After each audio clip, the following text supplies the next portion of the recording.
up, what up, what up? Welcome to the MALEROOM show.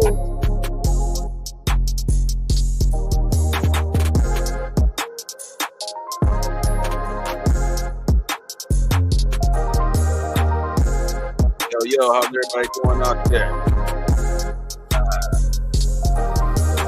Hey,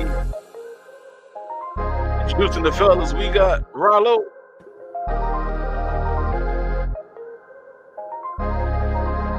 We got JB the Gent.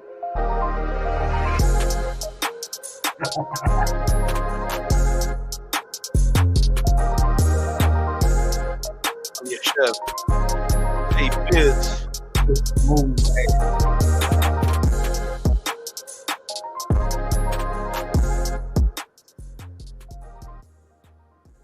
Yeah.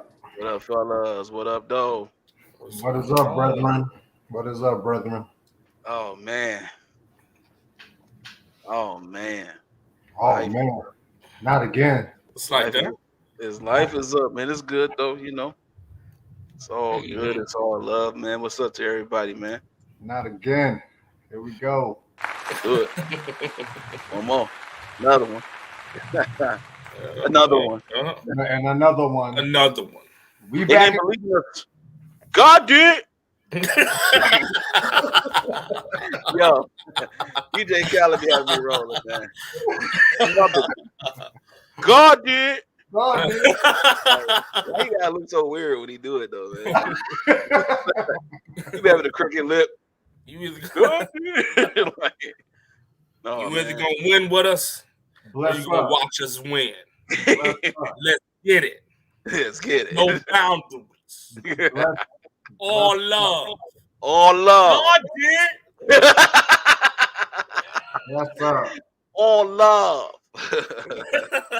Man, why summer decided to come back today, man? It's been hot in my house. Yeah, man. I see you got the towel on like a preacher, Yeah, man. bro. Like I'm not turning my air on. I refuse to go back and get depressed. He said God did, and a pop of sweat came off his forehead. God Yeah, like I have to. Oh, God did. I refuse to turn the air on. I'm like, nah, it's fall, man. I'm not about to let this. I'm not about to let this Yeah, mess up my man. energy. Thinking it's Okay, Don't summer. worry about it. I had to do it. Hey, America, what up? Give it a week. What up, B? Shout What up, out to B? B. All the way from Houston, Texas. 14 weeks What's up, B? strong. 14 Come on, weeks baby. strong. Hey, y'all about to win the World Series again while y'all playing. Them Astros Yeah, ain't no joke. Yeah, Them Astros ain't no joke. They I'm pitching. trying to figure out where they came from, bro. Like it's been the last few years though. They've been balling. Well, last few years, where you been? I don't know. Dude, I don't want- It's 2012. I They've don't been know. in the Real They've Series been in 2017. They've been to the championship like 4 times in a row. And I man, don't dude, know. Astros killed. They killer, man. I stopped watching baseball in August because that's as long as the Tigers play. Oh yeah. They do have. Stop early, bro. Go ahead, Rollo. Go ahead and get the show It's kicking. pretty much a wrap after August for the Tigers. But yeah, man. Welcome back, ladies and gentlemen, my brethren. Appreciate my brothers being here. Appreciate everybody that is tapping into the live show. This is week 14, man. It went by so quick, but we are here. And I appreciate everybody tapping into the live. What's going on, Sean? Once again, my brothers, we have come together for a conversation, camaraderie, discussion topics that are relevant to both men and women of society today. It's so needed, it's so necessary, and we appreciate the fact that we are able to take what we have done together, just chilling in our cars for years, just having grown conversation. We have been able to bring it to this platform to share with our beautiful audience, and we appreciate everybody that's been rocking with us since day one. And if you haven't seen us now, you will see us later. So we definitely appreciate y'all. However, as we Embark. on another round table that has now turned into the MALEROOM show, let us never forget, my brothers, the foundation that is our Trinity. Let's go, 14. That's good. That's good. So 14, man. Congrats. Cheers, buddy. Ooh, I hit there. We got a good show for y'all today. We have some really, really good topics. Let's just spark some really good conversation. So sit back, relax, tap in if you want, comment if you want, and we're gonna get it popping. Y'all ready, fellas? I mean, yeah, let's do this. Good. Let's go, man. Let's get into it. First topic of the evening, fellas. Man, is there a cultural war on men today? Is there a cultural war on men today? That's crazy. When I think about that question, I think about the progression of women, which is awesome. It's awesome. You know what I mean? However, I feel that a woman's progression she should be proud of it, be happy about it. It should motivate her to keep moving, but it shouldn't make her feel any more superior than us. And I think nowadays sometimes that's what happens, which contributes to these theories and these disputes among men and women as far as everybody's place in society. You know what I mean? So I do think that contributes to it. So I do think there is a cultural war, but it's about the progression of women, which is awesome and amazing. But I think some women use it as this big badge of honor, and they want to go to the top of the mountain. And, I'm just all the way up here. I don't need no man for this. And they project, and some women today project that. And I think that is contributing to a cultural war on men. Shout out to the women that's getting it. Shout out to the women that's doing their thing. Shout out to the women that's making moves. I appreciate y'all, but don't let it discount what men have been doing for years, centuries. You know what I'm saying? So, that's my take on it. Let's go with where you at with it, Jay? What you think, brother?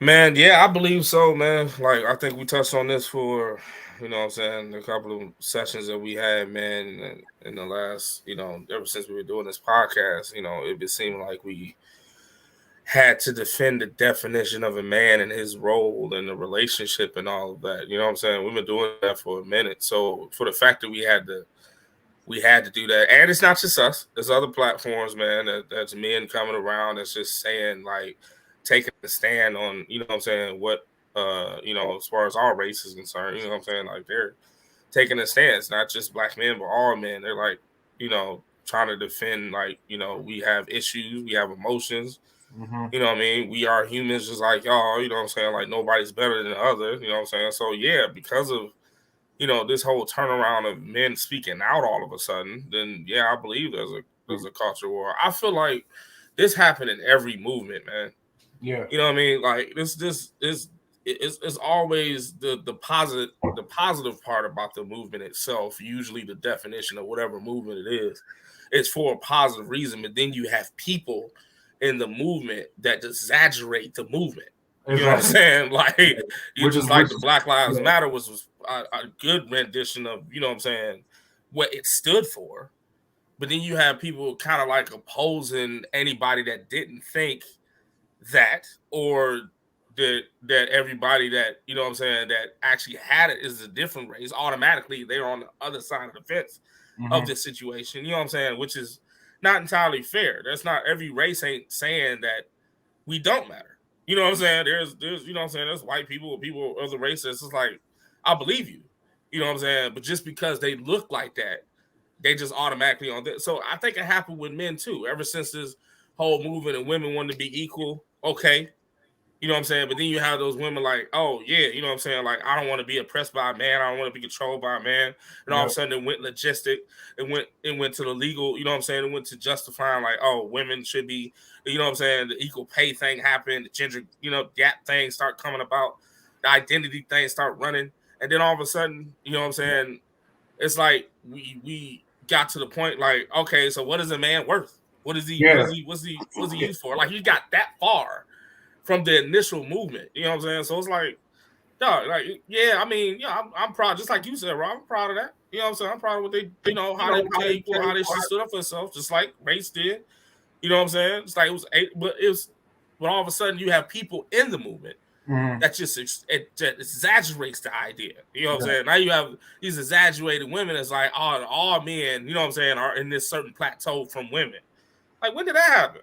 You know what I'm saying? I don't think movements should be, and and most aren't. But I don't think movements should make anybody feel less than.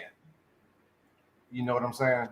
If a Right. movement is making other people feel less than, I think that diminishes the point of the movement. You know what I mean? Like you Mhm. said, just because we said Black Lives Matter don't mean other lives don't. It was a direct response to something that was going on, and Right. you roll with that based off just that. But you don't Right. roll with it to say, okay, yeah, Black Lives Matter, we got this platform, and now it's all about us. Nah, nah, Right. that's not that. I don't think that's what it's aimed for, and it shouldn't be aimed for that. You know what I'm Yeah. saying? So I definitely agree with that, man. It's and it's just a build up now. It's just a build up. We, like you said, we talked about modern women. That's the base of our discussions because this is where we at. And I Yeah. definitely think that women are taking the fact that they're progressing and they're being able to achieve more, make more money, do more things. And some women are using that as a way to not only be even, but rise of like move past. And then Right. as they moving past, they're completely forgetting about where they were. And Right. it messes up. Where you at, busy? Um, I think America represents that weird family that hates each other, but if you go against the family, they will try to kill you at all costs. Mm. It's like we have Catch this 22. weird, yeah. It's like we have this weird resentment towards men as a society. I don't think it's just It's about. weird, yeah. That's a I good don't word. think it's just Good word to about put women as far as like just like modern women, their progression. I mean, their progression, they fought for whatever they was trying to fight for, and I don't know what they trying to fight for now, but because everybody can do whatever they want to do, obviously. But it. I think culturally as a society, there is a war on men because of the fact that they're trying to do everything to make men more effeminate Yep. and to push this whole retro metrosexual man. Like you got these men, you have men who are in the public eye, specifically because they are celebrities or whatever the case may be, and they are marketed the most. You know what I'm saying? Even though people love Russell Westbrook and all that kind of stuff, this dude will wear a dress in a minute, an apron, he'll turn it into a handkerchief and a mini skirt with some pants on and all That's kind of yeah. craziness. Like, yo, That's yeah. we so dysfunctional that we so dysfunctional that what's abnormal is so normal now. And we trying to Mhm. defend the abnormal and the dysfunction. That's why I'm saying America is that family where at the cookout, they all talk about each other, all the cousins hate each other, the aunties fight against each other. The uncles hate the aunties. And then you got Big Mama sitting on the chair like, man, this family is crazy. But then you have a group of people try to come against that family. That family will team together to defend their dysfunction. To me, Mhm. that is war. Ha And I Crazy. think that's the Yeah. war. The war is that mindset that okay, we're going to try to devalue men and we're going to try to elevate the effeminate spirit more so than just women. Because even in it's not even about just women to me in the sense because I had thought about this like long and hard, and I'm like, okay, when did this start? When did this thing between men and women become a versus battle, right? And it started way before we were even born on this path.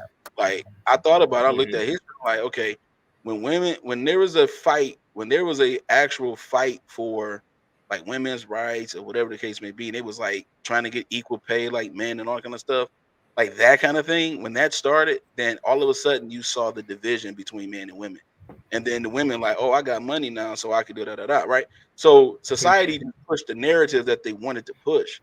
I always say that we're the puppets, and then there are puppet masters, right? And so Mhm. what happens is the puppets start fighting against each other, not realizing they're being used to fight against each other. So that way, and the puppet master is just like having a good time. He just got y'all fighting, you know what I'm saying? And we bite all this bait. You know what I'm saying? Women bite the bait that a man is only good for protecting and providing, and all men cheat, all men dogs. That narrative has been pushed so long, and then all of a sudden good men come by, they like, I don't even know what to do with him. I have Yeah, no idea what to do. you don't know what to do because Mhm. you are defending the dysfunction that America has given us. Mhm. And so when you start talking to a free thinker, an individual who thinks on their own, who has their own ideology of observation and concept. When people who always bite the bait, when they talk to people that think differently, then they want to. The first thing they want to do is shame them for thinking differently. They want to talk about. They want to call them names. They want to be kids and call you names. And your mama so fat jokes. You know what I'm saying? They want to do all this dumb stuff to defend their dysfunction. We have a dysfunctional way of thinking as a society. We have a dysfunctional way of operating on a daily basis as a society. Black people killing black people, white folks killing white folks, Hispanics killing Hispanics. The cartel still exists. The government still is taking care of all these baby mamas, and that's it. Just dysfunction everywhere. If you start talking about order, you start talking about actually what culture is, you will get you will get people that would try to destroy you. They would cancel you for actually giving the truth.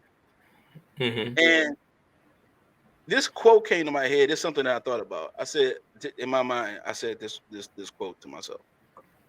I said, the meat that's closest to the bone has the most flavor. Okay. The truth that is closest to love has the most impact.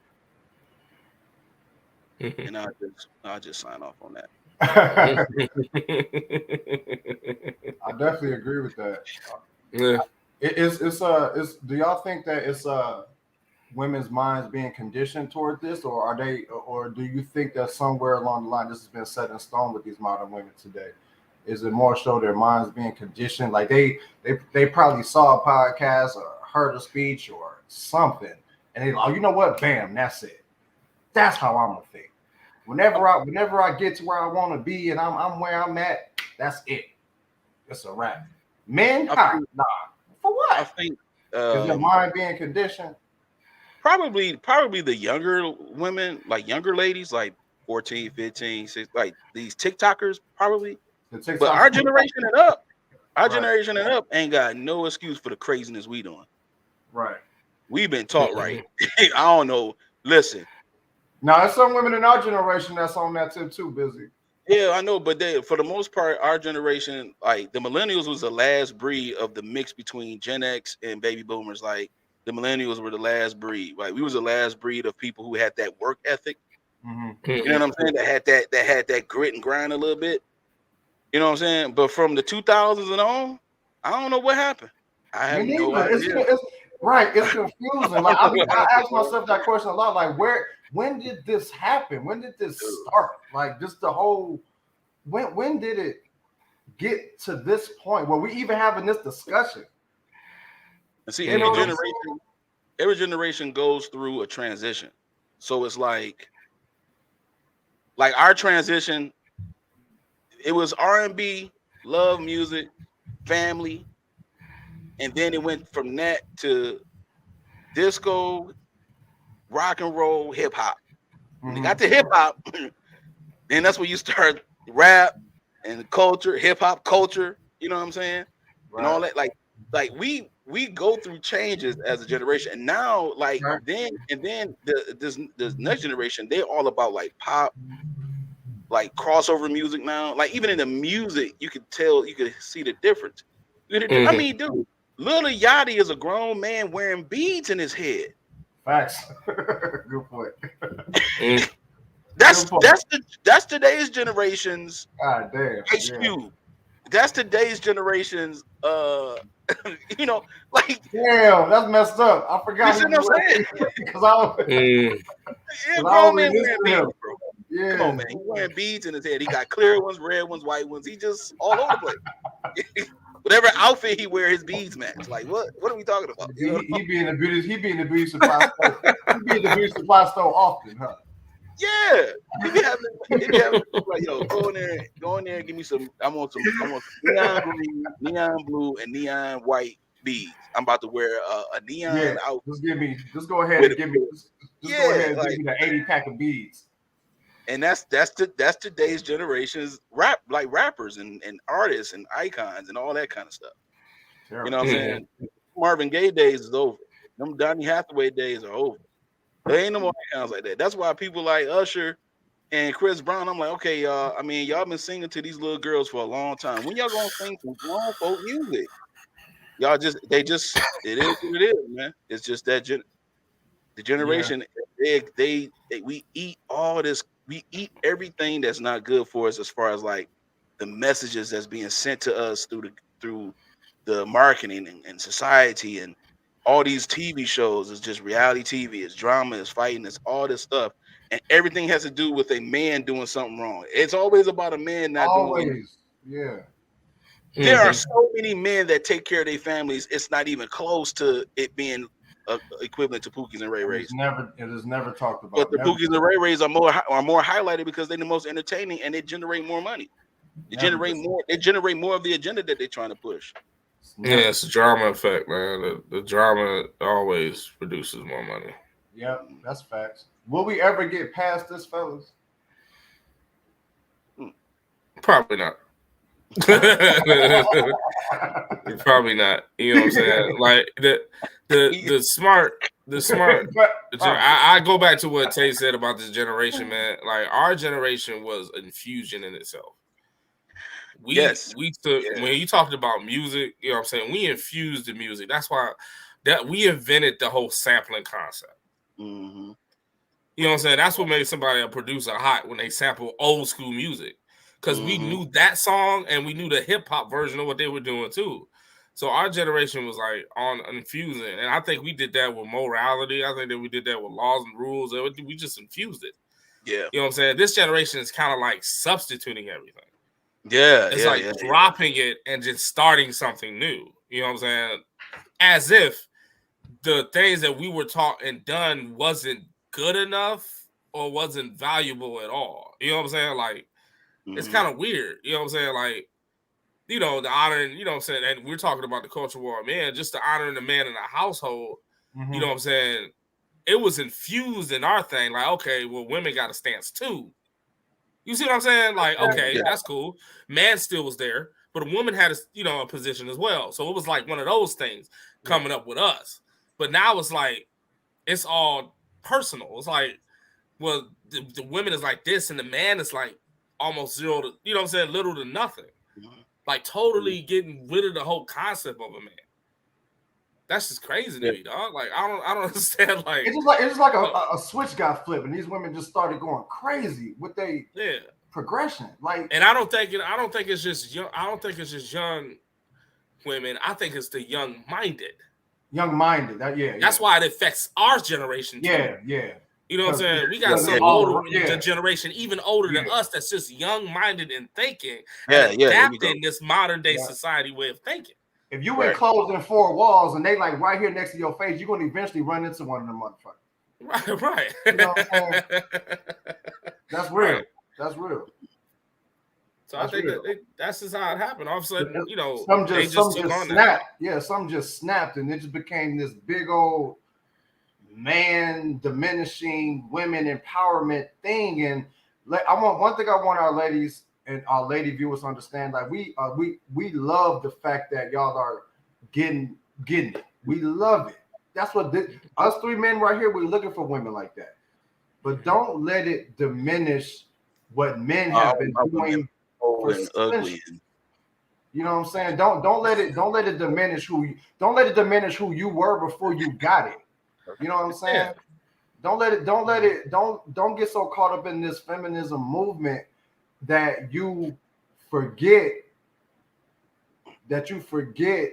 that other part. I mean, that you forget what we have stood for and what we are here for. You know what I'm saying? If you let us. Yeah. You know, if you don't let us, then I'm gonna tell you right now, the three men on this panel, we're gonna fall back. Like, do your thing, baby. You know, because we're not gonna battle that. We're not gonna battle that. You know what I mean? It's just crazy, though, the way it came about. You're right. Yeah, so that's what it is. It definitely is, and I think what we have to do as a society is get past this. I'm gonna say this epidemic of this upward movement, meaning superiority. This progression, this way of thinking being superior to this other way of thinking. Once we start, like you said, Jay, maturity. Once we all start maturing, Because I'm personally tired of the man versus women stuff. You know what I mean? Like I said, I was raised by my mother. I got so much love for women, it doesn't make any sense. I was raised by my mother, my grandmother. I was raised by women. You know what I'm saying? So I'm personally tired of the men versus women thing on every situation, but it's something that we have to talk about because we got to start training our minds to get better. You know what I mean? And like I said, this isn't all women. These are these women who are not mature enough to understand. It's great to be in a better position for yourself. What's not great is when you feel like that position that you are getting to is diminishing other people and is sweeping under the rug the path that men in particular may have set or just completely forgetting, like I said before, what men have been doing for centuries. Yeah. And I think men are supposed to do exactly what they're doing now. Speak the fuck up. Yeah, speak up. Yeah. So I think it should be just like that. I think we should go ahead and analyze this whole modern woman way of thinking and how it's just out of line. Yeah. I think, mature men should just come out and say it, you know what I'm saying? And I think we're doing a good job of that as a platform. Yeah. You know what I'm saying? And other platforms are doing the same thing. I think we should just do it. We should hold on to the last thread of education that was passed down that actually made sense. You know what I'm saying? If you know what I mean, if ever I have some type of youth that I'm in, you know what I'm saying, in around and you know what I'm saying, and I see them living a positive life, I'm going to tell them what my dad told me, flat out. Because it worked for me. You know what I'm saying? And that's what's missing. You know what I'm saying? That's what's missing. What these cats said to us and how we, you know what I'm saying, the harsh realities they gave us. Yeah. That's what made us the generation that we were. Yeah. So it's my duty to say something about it, especially to the younger kids. You know what I'm saying? Or to somebody that I'm close to, you know what I'm saying, friends, family, whatever, that I see in a male perspective that's going that way. Or even in the female way. If I see a young chick acting modern or whatever, and they close to me like that, oh, you way out of line. Let me tell you what really works. You know what I'm saying? Like that's what we have to do to even survive through this generational flip. Mm-hmm. We're gonna have to hold on to the things. We gotta hold on to the things that once was wanted to see. Yeah, the conversations. Those things. Yeah, the conversations definitely need to be had. You know what I mean? Yeah. And because when you talk things out and you hear the word you're projecting, your mind starts changing.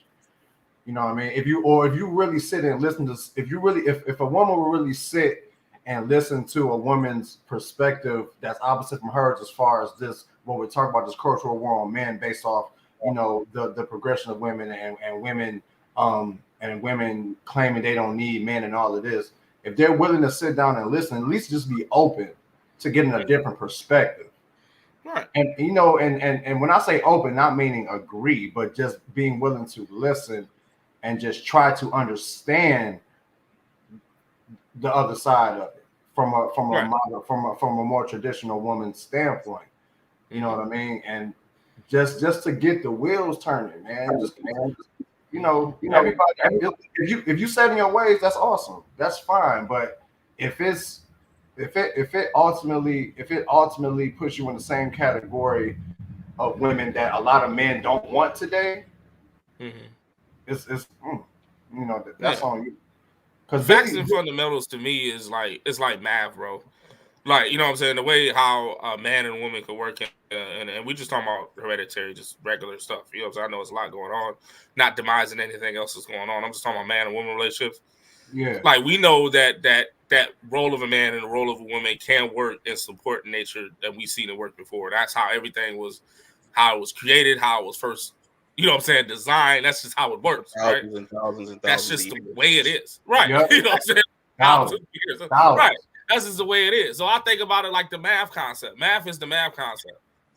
Yeah. Add, subtract, multiply, divide, that's fine. You can go anywhere with it. Geometry, trig, recal. However far you want to go. Math is still math. No, so what if somebody come by and be like, oh, we can use a calculator now? I don't care. Math is still math. Yeah. What if you didn't have your calculator? See, that's like this newer generation, right? They just calculator shit. Yeah, whatever. We just gonna have somebody do it, and we just go ahead and do that shit. I feel that, you know what I'm saying? It's one of the I feel error. So we just gonna do the cap. So what if you know what I mean? That doesn't diminish the fact that math is math. what your automated process is doing is what we were taught from the beginning anyway. You know what I'm saying? Like, it is what it is. It's like GPS to me. Like, what if you don't have it? You don't know your directions? The fundamentals still work. You know what I'm saying? North, south, east, and west is still is on the compass. You can still do it by the as stars, long as bro. you learn your That's how they north, did your it by the south, long your time. east, and your west, you should be good. You know what I'm saying? You should be okay. If you know how to, if you know north, south, hopefully east, west, you should be all right. Yeah. There's a lack of respect for manhood. Fatherlessness is an epidemic that affects many aspects of today's society. True. Very true. Very true. Very true on that. But you know, at the end of the day, it all starts with ourselves, man. It starts within. It starts within. But I just want to say something though, real quick too, about that comment. Okay, so when I think of fatherlessness, I put myself in that place because I literally did not have a father in my household, nor in my life. Like, he wasn't even in my life. Period. There are some fathers who don't live with their children's mother, but they have relationship with their children. I just want to let this be known too. Like, when we talk about fatherlessness, like where we place that. Like, when I think of fatherlessness, I'm talking, that makes me think of a man who is absolutely not involved with his children at all, and it could be under any circumstance. It couldn't be just because he was deadbeat and walked out. It could be because he's in prison, and for whatever reason. I mean, it could be a bunch of things, but fatherlessness to me is a specific thing. It's not the same thing to me as a man who don't live with his kids or don't have a relationship with the children's mother because of whatever reason between them, they grown, but he's in their life, he's involved in their lives, they co-parent. That's not fatherlessness to me. So I just want to make that specific, for the betterment of this platform, because we are the male room, right? Male room. Okay. So I want to be clear. I know some men who don't live with their children's mothers, and they are in their kids' life. Not just me knowing men like that. And you can generalize it to a larger scale. That there are a lot of men that's involved with their children. They just don't live with them for whatever reason. Now, if we want to quote the Bible, it does say that it's better for a man to be on the rooftop than to be in the house with a pretentious woman, too. Says that as well. So sometimes it just don't work out between men and women. And they like, well, it ain't gonna work out between us, but we got these two kids together. We're gonna make it work for them. We just can't live together. Okay, whatever agreement that is, that to me, that's not fatherlessness, because the children still have a part of their father that they still able to get. And but I totally understand there is a difference between a father living there all the time and him coming by to visit, whatever. I get that. There is a difference. However, the outcomes still remain that most of the time when young men and young women, when they grow up and when they have fathers in their lives, whether they live with them or not, statistically, for the most part, they come out better.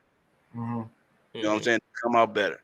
And so what happened for me in my life, just to be specific, I did not have my father growing up in my household at all, period. He did not come visit me like that at all, none of that. But I grew up around men who were fathers, and they embraced me. I went to after school programs like latchkey programs and things like that. I was on the basketball team, the biggest dude on the basketball team. I was there just to cover the paint. You know what I'm saying? I wasn't there to score. I was there to cover the bank. Okay, you know what I'm saying? And so, but Coach Green, God rest his soul, he took me under his wing. All right. And then after Coach Green took me under his wing, then somebody else took me under his wing, Brother Reeves, and then Elder Bird, Deacon Jones. See, I could talk about these men who they were not my father biologically, but they were my father spiritually, and they was teaching me things as I went on, because I didn't have that direct connection with my biological father. So fatherlessness to me is something that's very specific. And so I just want it to be known that on this platform, that's what that is. It's not like, oh, my daddy didn't live with me. Okay, your daddy didn't live, he just didn't live with you, but he gave you money. He still took care of you. He took you to school. He picked you up from school. He saw you on the weekends. He spent time like that's He not gave an father. effort to be a father. he was a father. He didn't give an effort. He did it. He was doing it. Yeah. You know what I'm saying? He's doing it. I know men that's doing it. You know what I'm saying? And they're doing it in a way that is conducive for the situation. You know, we all grown. We all, we all gone. We all grown, and we all, have our own relationships with each other between men and women. But when it comes to the kids, hey, put y'all stuff to the side and raise y'all kids together, man. Co-parent, all y'all out there that got children, but y'all not together. Co-parent, if you're going to co-parent, co-parent. If you don't want to get married to each other, then don't marry each other. You know what I'm saying? Just don't force it, but don't let the kids suffer because you can't get along with each other. Yeah, good point, my guy. I just want to make that. Good point, my guy.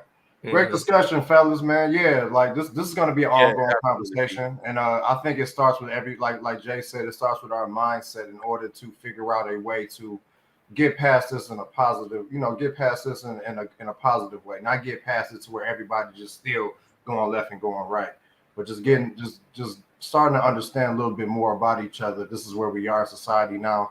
It's like we got to reprogram ourselves to understand where men and women stand in this society now. So great discussion, man. Appreciate everybody tapping into the live. Always. If you can see us now, you will see us later, man. That was a dope one. That was a good one. Thank you for everybody. Thank you, Barrick and Sean, for contributing to that conference. Yeah, Jerry, I appreciate you. Yeah, man. We're about to go to topic number 2. This is an interesting one, fellas. Do women wait too long to vet a good man? Do women wait too long? Jay got to go first again because him and his friend laugh the last 2 weeks, bro. Yeah, I thought about the last part. I started laughing. Jay got to go first again. Yeah, he do. Do women wait too long to vet a good man? Jay with that laugh. He owes at least that. Now, last time he laughed like that, he came with the 5. So that money episode, value on dating. We about to see. We about to see where he's about to take us now, because I don't know, but that laugh, bro. That laugh. I'm gonna let him cook. Foreshadowing something, bro. I'm about to put myself on mute right now. Go ahead. Yeah. No, man. All right, man. Do women wait too long to vet a good man? Man, that's a lot of key points in that. That's why I started laughing, man. First of all, he gonna single me out. All right, we're talking about saying. Yeah, idiot, but hey man, go ahead and cook, bro. Go ahead and cook, man. No, I'm gonna put the highlight on Jay. I'll put you back. Man. Do I think so? Yeah, I do think so. I think they do that. You know what I'm saying? I think they, we had a previous discussion about going after what you want, what you deserve, rather than what you need. Remember that? Mm-hmm. And so I think this includes this. You know what I'm saying? Like, you have your certain idea of a man. You know what I'm saying? And potentially it was like a lot of women, and I'm just gonna say a lot of women I bet I've known. It's not for everyone, of course. But a lot of women I came in contact with, they always had this thug concept of a dude that they would just admire, right? It was always like the thug dude. Let's just use that as an example. Like, you know what I'm saying? Like, usually that's like your first and second dude that they always was in contact with. And then eventually, you know what I'm saying, they probably tried that relationship and it didn't really work. He had somebody else as pretentious or whatever the case may be, and just went. And then finally, around you know what I'm saying, you get into your late 20s, 30s, and whatnot, you start narrowing the scope of the man that you want, and start paying more attention to what they say and what they do. And that's the vetting process in the question.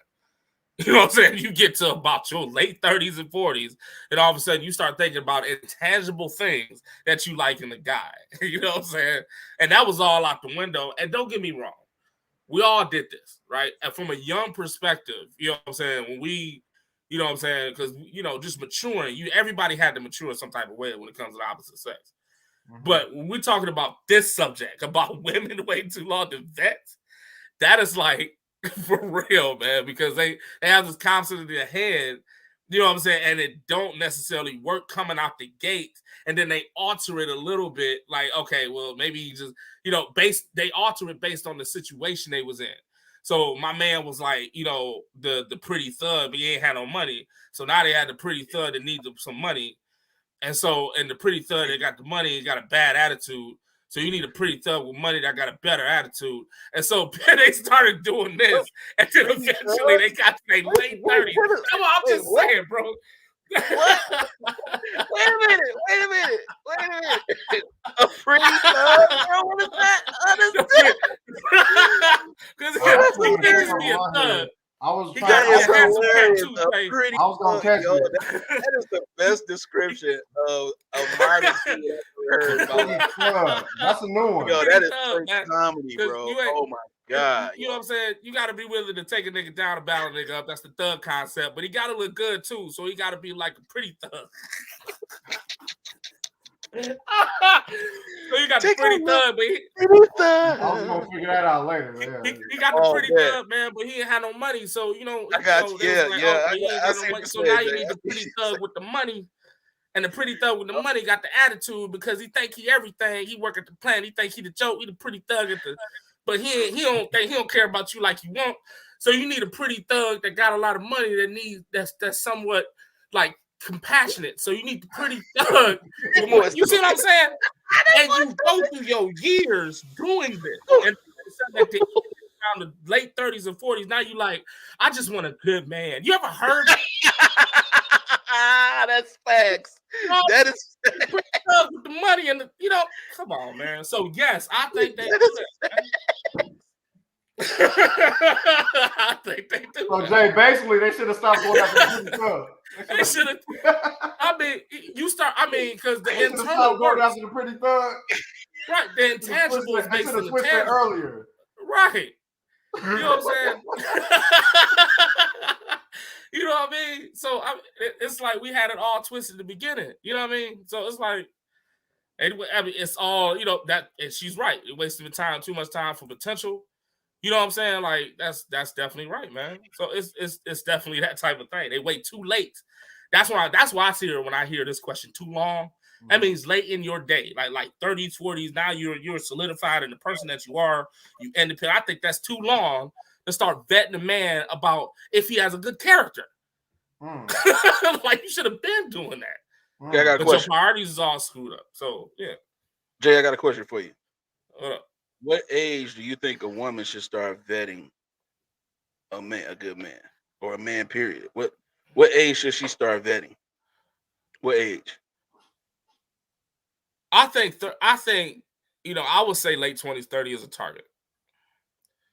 Yeah, I would say that late 20s, 30s. Yeah, because I don't think you know yourself until you 30. This is why I say that. I don't think you know yourself until you 30. You going through all these experiments with yourself. You know what I'm saying? Until about late 20s and 30s, you start developing your career. You start developing the person that you are. At least you're supposed to. Around this time, it should do. I think at that time, because I don't say later than that, because if you want to have a family or something, yeah, we're not going to the 35, 40-year-olds to have, you know what I'm saying, to start no. So I'm thinking about late 20s, 30s, when you solidified in yourself, you got your morals and concepts running. You know what I'm saying? And you got your own independence going. You sure about yourself. You need to be sure about that person you date. Hey Jay, so the woman that was going after the pretty thug, do you think if she would have said, you know what, let me stop messing with pretty thugs and find this other type of guy, do you think she would have went through that same cycle of just checking off stuff she didn't like for all them years? The only way that she can do that, she have to be mature enough to do it. You have to know what you really actually want, though. Yeah. You can't just switch. You know what I'm saying? Like, because you always going to get attracted to the frame. You always going to be that. Men do that too. We cool with that. Yeah. I have to learn in my day, bro, just like you did. I had to learn in my day. As soon as you start talking, it lets me know where it's going to go. Yep. All that. So, when you young in the day, you like, she smoke weed every day. So it's cool. Smoke weed every day. You know what I mean? And I'm not even debating weed smokers or nothing like that. I'm just saying as an example, and as somebody that does not like somebody that smokes weed, you kind of pardon it because you're looking at the exterior. Mm-hmm. Or what women do mostly, what some women do that I've experienced, that you're basing it off the benefits of what you're getting out of the man, rather than if he's going to be compatible with you for long run. You looking at the benefit of it, either the sex, money, whatever, gifts, whatever the case may be. You know what I'm saying? You just lonely, you just pick a guy. Whatever the case may be, you looking at the benefits and not really, you know what I'm saying? And then all of a sudden, you go through all these rounds of them cats, and now you want a good dude, though. But you didn't waste it all these years on pretensions and potential and, you know what I'm saying, the pretty thugs and all that other type of stuff. And you wasted all these years. I think, yeah. And all of a sudden, you want to come to me like, oh, I need a guy to have this. And I ain't taking no more crap. But Yeah, you know what I'm saying? you putting all your experiences on me, like, right. You know what I'm saying? I like women, my women, you know, the experiences I have with women dogs, like the Secretary of State. I ain't gonna lie, I'm usually the fourth guy in line. You know how them cats behind the counter be at the DMV at the Secretary of State? They pissed because everybody ain't got their stuff together. That's how women are to men. Yeah. C90. That's a good point. C90. That's a good point. C90. Then they had the ticket number in the back. C90. C91. C92. C93. So they already mad at that. So they already mad at the fact that the person ain't coming up. And then when you get there, as soon as he gets to see the ticket, he like, me. Right, they be like, do you know how many, like, in their mind, they be like, do you know how many numbers I called? Right. Finally, I called your damn number. You should have been up here. Now you need to have your papers straight. Now, if you ain't got your papers straight, I'm still pissed. Come back later with your stuff together. So by the time I get up there, she's mad. She's been through this whole thing with guys and tired of it. And she like, what you got to do? I understand you're a nice looking dude, but what you got to? I usually experience that. I'm the fourth guy in line, the Secretary of State. That's how it is with my date gossip of women. That's how my knowledge is. Like, what you got to say? What you go? Oh, okay. I hear you, but for real, are you the guy you say you are? Right? Yeah. She chin checking you. Yeah. Meantime, she been partying like it's 1999 for the last 15 years of her life. Right. But now that she got a little bit of sense, she want to check you and see if you the real deal. Right. The arrogance on you, ma'am, is just astounding to me. Right. Really? You have been with DeMonte and Yolante and Dante and all these cats, and all of a sudden you've been ran through like diarrhea, but you want my tissue. No. My roll. I'm keeping my roll. You better get your own roll. Better get your own roll, because I'm keeping my roll. Okay. That's how I feel. You ain't gonna use my toilet paper with that run through. Keeping my roll, dog. Hey, I agree with you, Jay. I ain't gonna lie. That was a good take. That was a good take. Where you at with it, Biscuit? Hold on. Let me read this comment real quick. Okay, pretty thug is an oxymoron. Pretty thug spells liability. Sounds like a waste of time, bad credit, and bad support. Yeah, that's the point. A lot of women go after oxymorons. That's the point. Right. Some of the guys, they just morons. You can cancel the oxy part. They just go after morons. Okay? Yeah. This is the reason why I think we need to start really being more honest with ourselves, though. Like, look, we women, listen, Jay, you hit it on the head, bro. There's nothing really else to say. Appreciate you, brother. You hit it on the head, bro. Like, seriously. That was a great example of that's the process of what it's like. That is, like she said, it's a waste of time. It's bad credit. It's all, listen, it's all bad. But because you got this, I'm living on the edge thrill mentality at 22, 23 years old, then all of a sudden life hits you. And then you're 40. And you like, dang. I ain't all these men I thought I wanted. Like, he had to hear this, and I still ain't got nobody. It's like, man, when a good man come along, it's like you can't recognize the difference between a real portrait and a fake portrait from Michelangelo, right? You can't tell the difference. You know, whether it's a duplicate or a replica or a knockoff or what. You can't tell because you've been with the knockoffs for so long. The real come through. And you like, why it costs so much? Because it's the authentic, it's the authentic version of what it is you want. It's gonna cost. Right. Yes, everything comes. I mean, everything comes with a cost, a price, a value. Everything. It doesn't matter how small it is. Everything comes with a value. This right here, to me, This mouse is valuable. It's valuable right now. It's valuable because it's allowing me the ability to put up these messages, to play the music, to hit the different little sound bites we do, whatever. I need this. Guess how much this thing cost when I first got it? $4. I done had it ever since, and it's one of the most valuable things I have when it comes to my equipment because it allows me to do what I needed to do. You see what I'm saying? I hope somebody caught that jewel right there. Yeah. We overpriced this. Right. Way late. Way late. Now look, I got this a couple years ago, right? Legit. It was fresh out the package. By the time it hit 2026, they're gonna be looking like, man, please, we touching everything now, bro. We ain't using mics no more. We just touch, touch. We speak to it now. We do AI, like, yo, move over to the left. Boom. Okay, open up.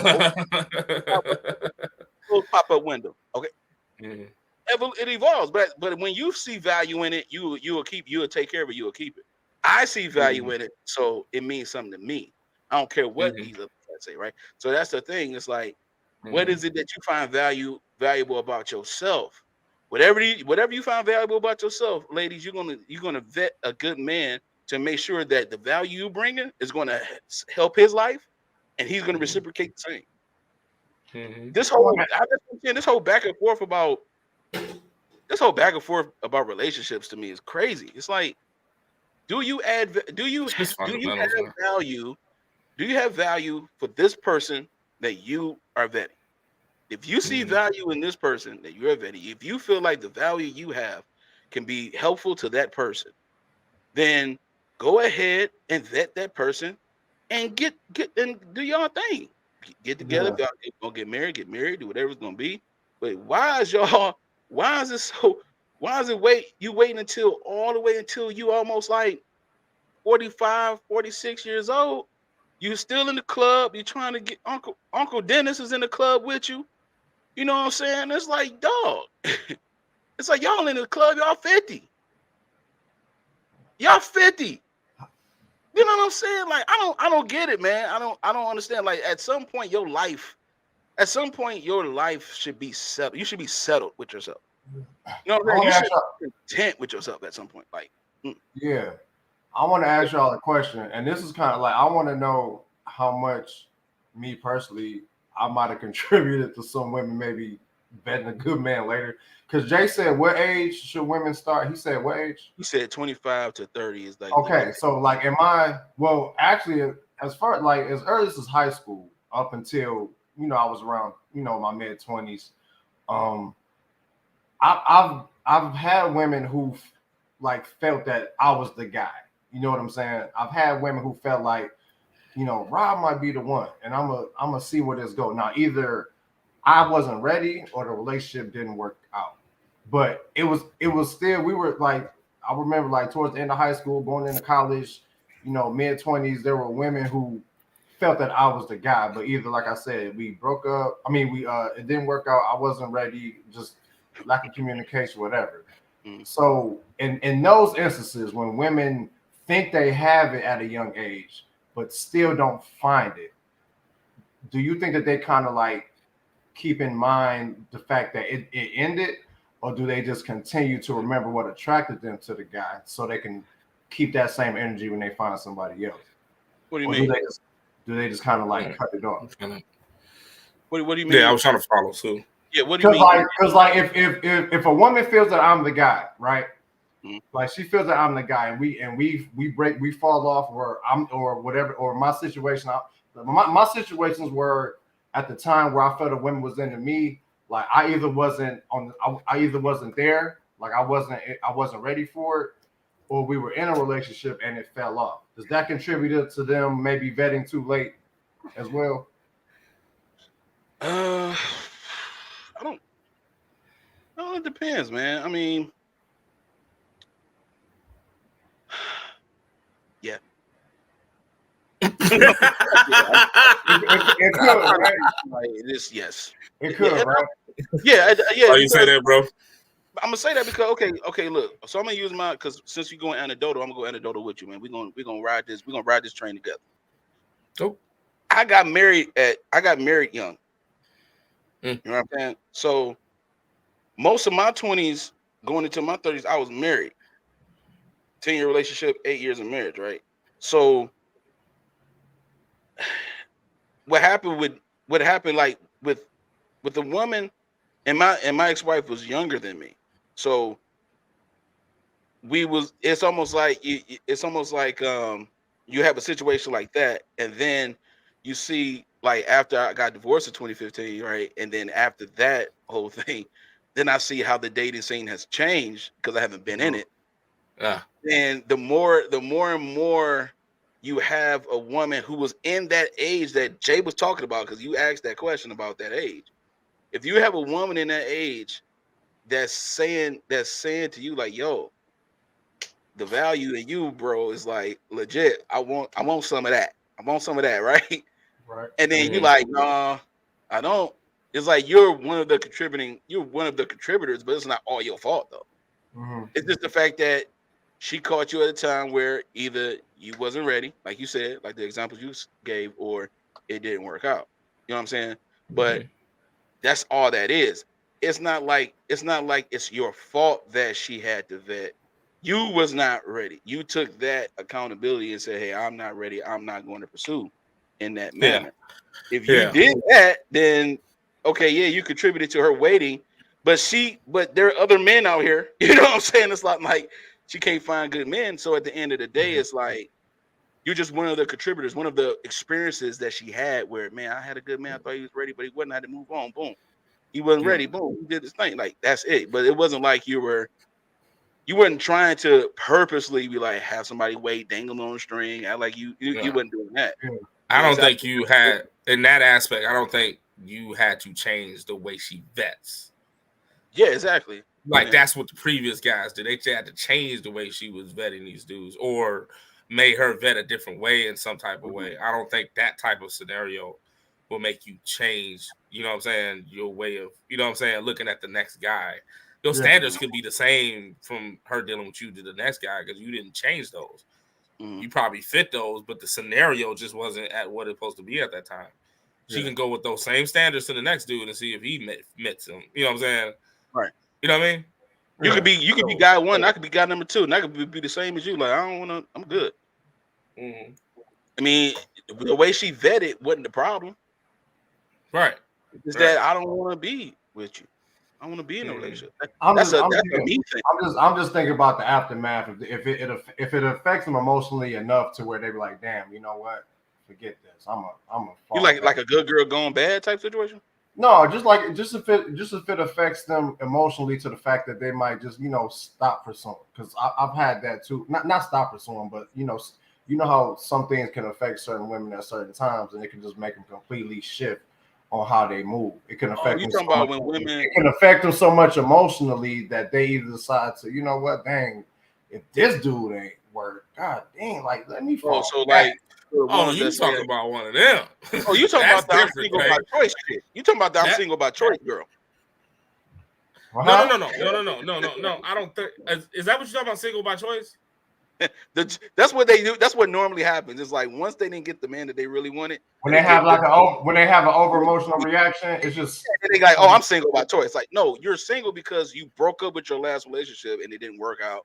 And you found out you was crazy, and you found out he was crazy, and then that's why you're single. You're not single by I just chose to be single. Sure, okay. Tell yourself that. Tell yourself whatever you want to tell yourself. But that's what I'm saying. The way he's talking about the emotional response that women have normally, a woman will say that.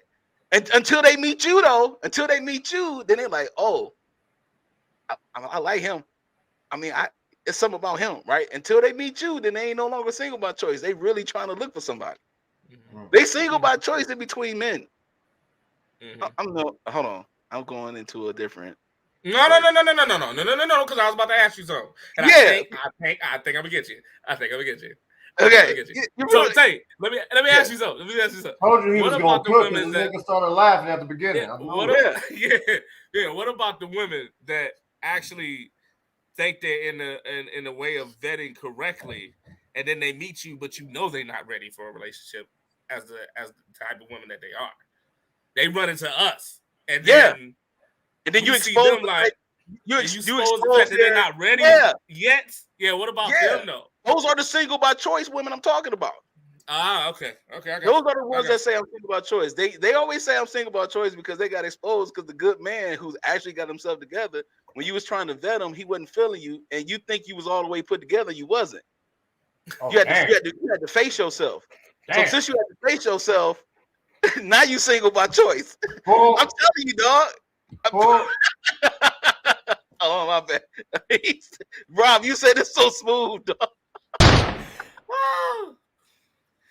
Oh my boy! I can say it twice. Don't worry.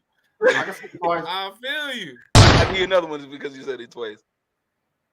But yeah, you feel what I'm saying? Right. Yeah, this is the trick. This is a trick. They try to act like they so well put together. Listen, they are so well put together. Their chakras are all aligned. Everything about them is Mother Earth, universe, and love. And they meet a good dude like you, who's really solid about himself, who actually stands for himself, who speaks his own mind, who know what it's like to be a man, who don't let a woman overdo him. They get disappointed with that type of man, and then they get single by choice again.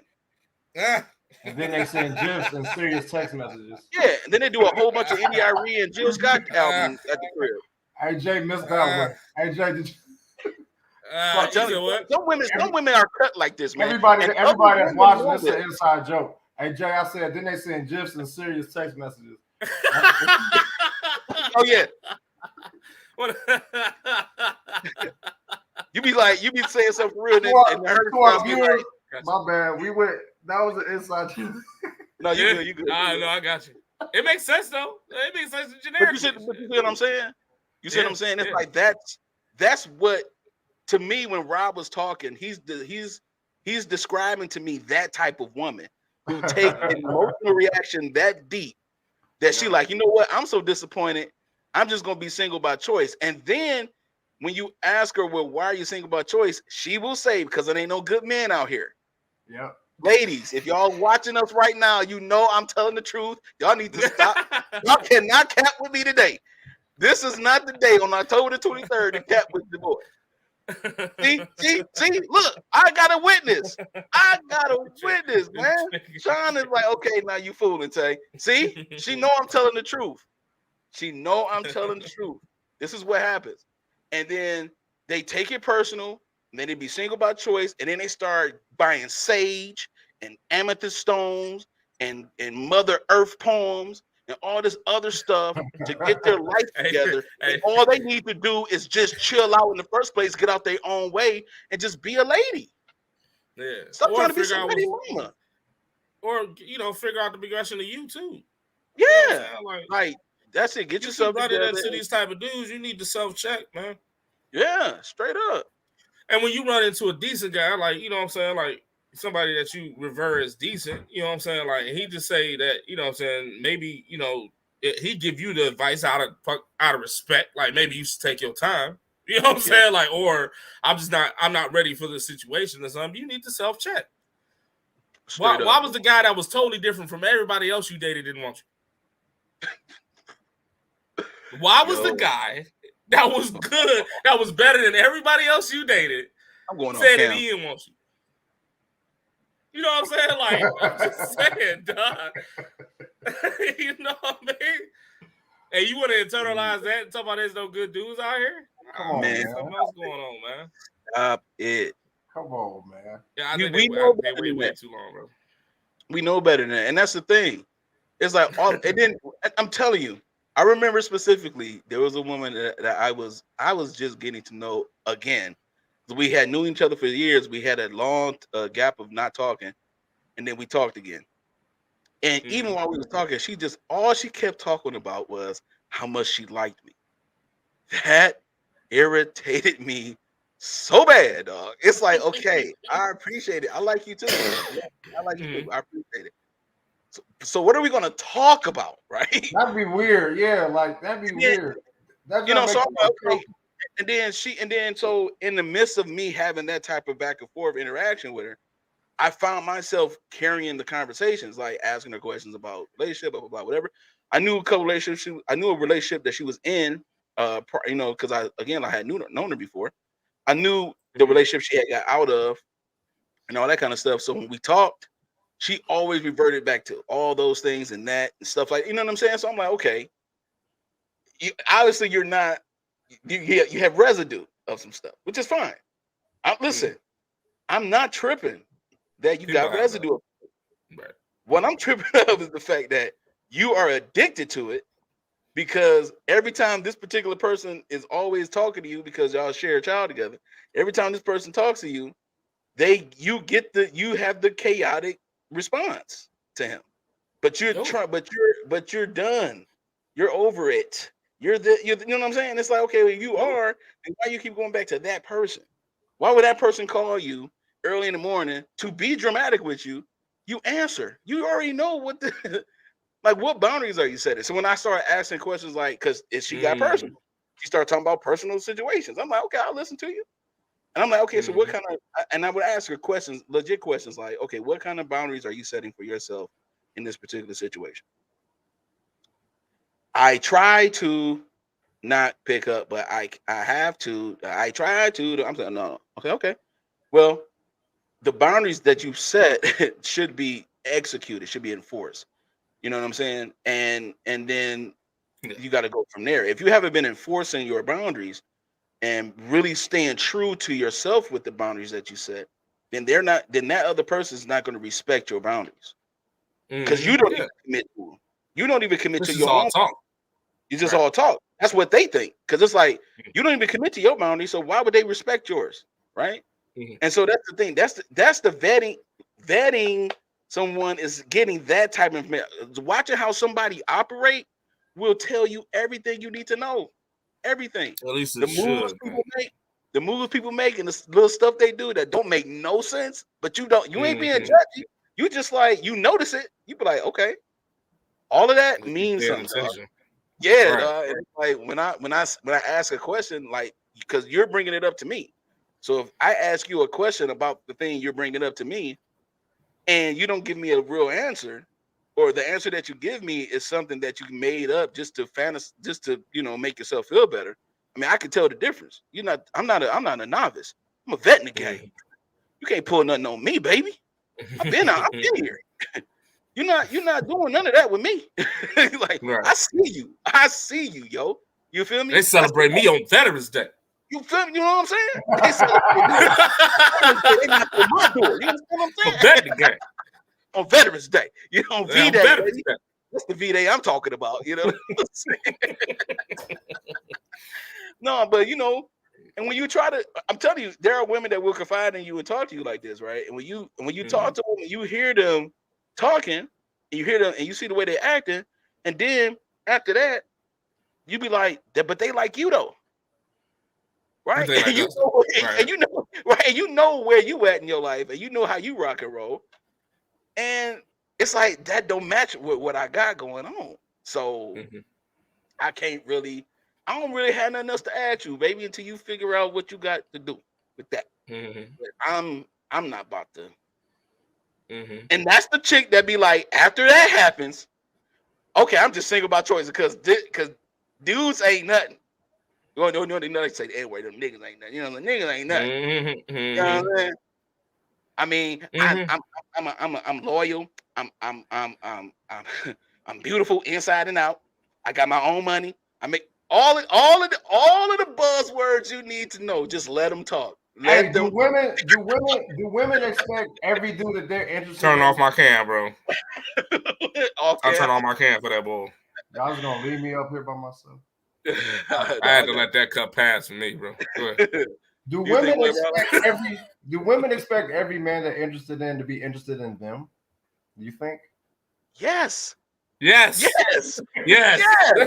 Yes. Absolutely. Yeah. Really? Yeah. If you're watching, you're watching. Put a one in the chat.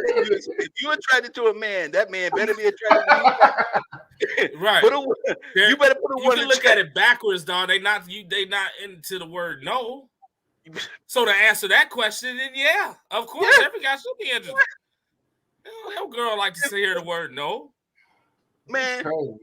if you a girl Why not though? by a guy is a phenomenal thing in life. A no word should be very familiar with them because they tell us no all the time. She passes me like, y'all didn't hear me. A girl that gets denied by a guy is a phenomenal thing in life, dog. It is. It is, dog. That's a you know what I'm saying? Like, because what they normally do, Rob, is choose their people that they talk to.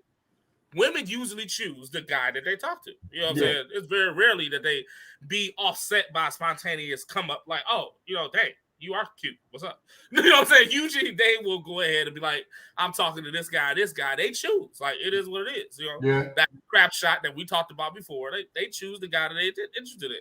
So if they choose a guy that they're interested in and that guy be like, nah, I'm straight. You know how crazy that hits a woman? Like, what do you mean? You know how many slow songs she gonna be listening to on the way home? Although we come to the end of the road, though I can't let go. It's so much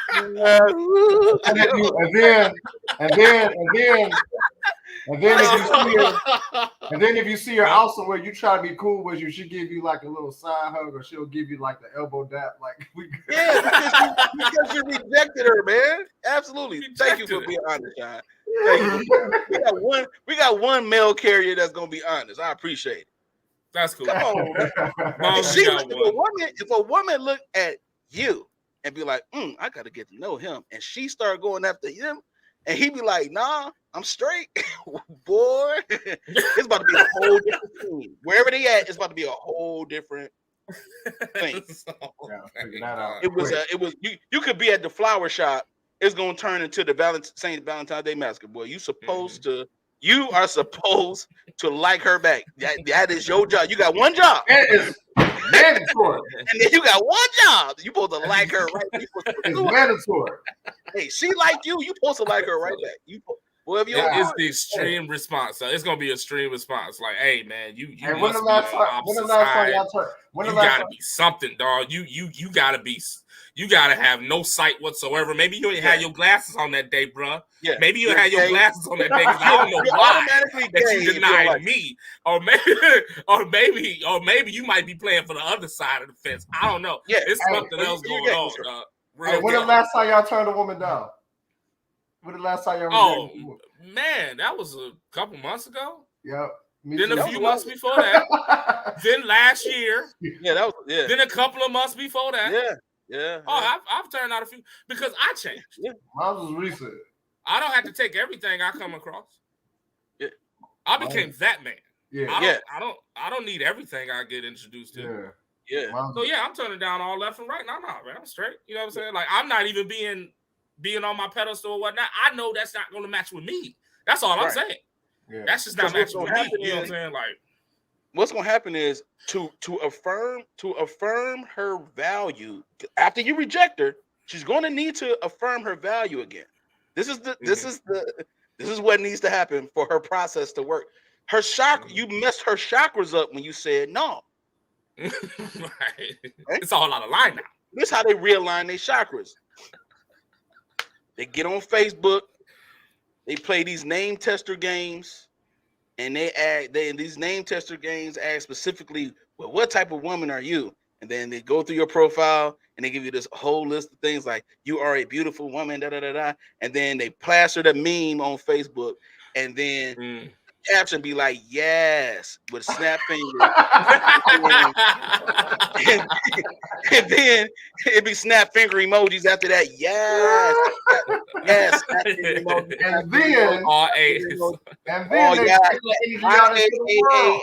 AAASSSS. Yeah. Snap finger. Snap finger. Right. And then in the comments, it'd be like they cousin, them aunties, and them be like, yes, girl, You better say that. Don't let nobody tear you down. Right there. It's the whole thing they go through. It's a whole thing. It's a whole thing. It's a whole thing. And I be like, when you be the guy, when you be the one that rejected them, and you see it on you because they your Facebook friend, right? And when you see it, when you scroll, and you see it, boy, I'm straight up like, girl, you know you talking about me. Right. I'm telling you, man. Listen, it's a very small amount of women that actually, that's like, you know, I would say, when I'm not even going to put a number, I'm just going to say a small amount. There's a very small amount of women that actually would deconstruct themselves and reorganize. Because even if that's a phenomenal act, you know, there's some women to be like, dang, if he didn't want me, what's wrong with me? Like some women will do that. Yeah. And be like, you know what? I got to change something. You know what I'm saying? Even if it's egotistical, like weight loss, or it might be something else. They're gonna reconstruct. I'm telling the truth, dog. They start video. They start changing things. You know what I'm saying? Video recording. They change their hairstyle. They cut it all off. They put it all on. I gotta put you know what I'm saying? They start changing things. We got a lot of inside jokes happening right now, y'all. So if y'all don't get them, it's okay. Hey. Just saying, man. That's just the way it happens, dog. But just yeah, man. Saying. It's real though.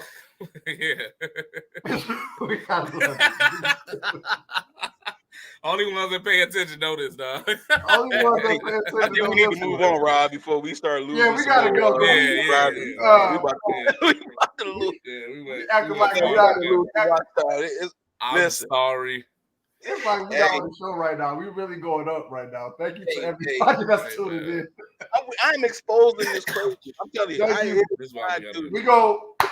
You're right. Let's keep it moving. Thank you to everybody. I don't know. I'm lost. Thank you to everybody that's tapping into the.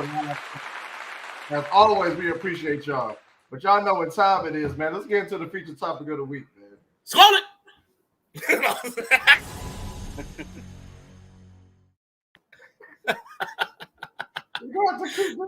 going to have to keep this short because we went into that second topic. But yeah, our feature topic of the week, everybody. This is a good one. Should be some good conversation on this one. Relationship disputes, fellas. Relationship disputes. Is it better to prove your point or agree to disagree? Is it better to prove your point or agree to disagree? Now, to me, this is a direct test of the strength of your relationship. Let's go, Rob. The foundation of it. Let's go. The foundation of it. You know what I mean? Now, obviously, now we're talking about a dispute. It doesn't have to be a all out argument where y'all about to put hands on each other, but quarrels, disputes, things that you have to discuss that come up. I think everybody wants to prove their point, obviously. You know what I'm saying? But the goal is to come to a resolution. So if proving your point, if you know proving your point is going to result in the resolution, absolutely prove your point. But will they hear it? Will they hear it? Will they understand it? Now, will you agree to disagree just to stop the dispute? You shouldn't do that. Make your point, stand on it, and hopefully the strength of your relationship will have the person you're in a relationship with. Hopefully they will hear you, and hopefully they know, okay, you know what, this will solve this. The fact that you said that, the fact that you look at what we're discussing like that, if they're on the same page to a certain extent, to where the point you have proven, they know that, yeah, you're right. Let's look at it this way. Absolutely prove your point. Absolutely prove. Yep. Go ahead and say. Look out, David Copperfield. Yeah. Go ahead and do it, brother. I see you sizzling. Let's you go, put the ham in there. Let's go. Yeah. Yo, man. So Yeah, see, okay. So we got some people comment. We got some people. Agree to disagree. Okay, agree. I agree to disagree. Oh, Lord. Agree to disagree. You know, hey, look, I had to think about this because me and Rob had a conversation yesterday, and I was like, I gotta think about this, man. I don't know. Man. Yeah, man. Man, look. So, all right. So some people operate through when it comes to disputes. Say there are two methods that a lot of people lean towards, right? For the most part, it's fight or flight, right? So it's like, so flight would be would represent agree to disagree, avoid the conflict because the offense meter is going up. I don't like conflict. I'm going to avoid it. I'm going to agree to disagree, even though you don't agree at all. So that's flight. And then fight would be, okay, let's have the conversation. Let's go back. Let's do this. Let's have a conversation. Let's do this. And so those are the extreme methods that a lot of people lean towards in disputes. Some people cannot handle your tone, so they will use your tone. Hold on, not everyone will hear you or understand that why it's okay. Okay, that's a fair point. I got a question about that one in a minute. Go ahead. Yeah, hold on. Go ahead and spill, bro. No, I'll say when he was done. Yeah. Oh, okay. My bad. So, man, I was lost my train of thought. Yeah, that's what I thought was gonna happen. I just wanted you to get that thought out. Oh yeah, you start reading. Anybody told you to read the fight or flight. Yeah, so fight or flight, and then when it goes into like your tone, that's what I was talking about. Yeah. Some people cannot handle the person's tone. Not tone as in yelling and having a high volume in your voice. Just your tone, just in your firmness of what you're speaking of. Some people cannot handle that. So what they will do is they will say, hey, they will check out because they don't like your tone, right? They heard nothing that you said. You said everything of value, but they didn't like your tone, right? And then people who agree to disagree, for the most part, it's hard for you to have a conversation with them because they avoid everything. They avoid the topic. They like to move the goalposts. They don't want to face what's actually going on. So that's the third F I wanted to bring out is face. You have fight or flight. Those are the extremes. But what bridges those things together? Face. Can you face the dispute without you having to be your tone being crazy, and with you not avoiding the situation? Because in order to have a resolution, you got to have an offense. That's the reason why you're having a conversation in the first place. And if this is a conversation of value that you need to have with someone, especially in a relationship that you claim that you see a future with, or you have a future with, then you have to be able to come to some type of mutual place where you can have a conversation without one or the other person taking the flight or fight method because you feel a certain way about somebody's tone, or you feel a certain way about somebody's disposition with their nonchalant response or whatever. Some like there has to be two mature adults at some point to handle a dispute. A dispute doesn't mean you have to end your relationship, yell, curse at each other, be violent, be on cheaters with my man. But you know what I'm saying? Like, you ain't got to do all this dramatic stuff, right? Just have a conversation. For instance, I'll just use as an example. Let's say, for instance, you are, hold on, I like that. Okay, Miss Smiley.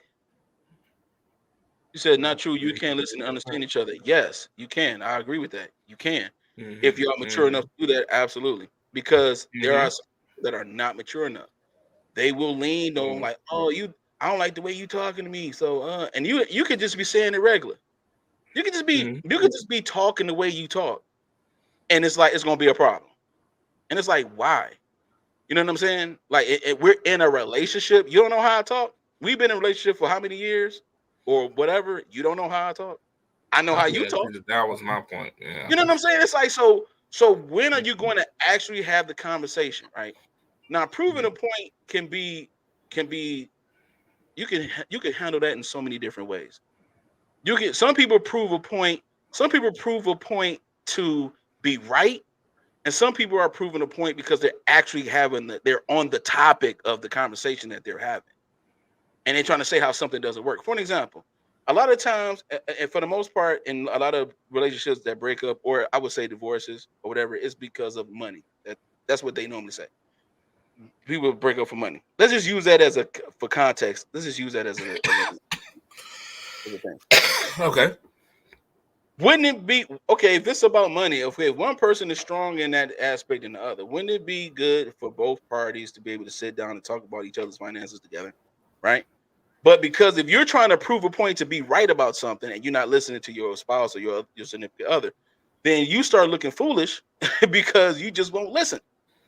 You just won't pay attention to what they have a skill set that you don't have. So just listen to them, whether it's the woman or the man. Doesn't matter. What say you about the relationship? Is the relationship more important or your point that you're trying to make? I don't. That's my thing is, why risk a relationship to prove a point? You know what I'm saying? I feel you on that. You I should feel you prove on a both point. ends. Yeah. You should if your point that you're trying to prove or whatever, it should be helpful to the relationship. And if it is helpful, then the other person will listen to you, be like, okay, I see what you're saying. I see where you're coming from. I understand that. Like what Miss Smiley was talking about. You can listen and understand each other. Absolutely, you can. But there are a lot of people who don't listen to each other. They've been in relationships for years. They don't listen to each other. What one person tolerates the other one because they always got something to say. Then the other person never say anything because they don't because they're trying to avoid the conflict.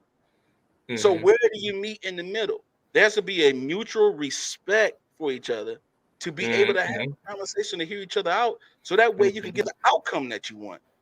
Because the outcome that you want for each other is what's important. Not just being okay, yeah, I was right. Yeah, you see, I told you so.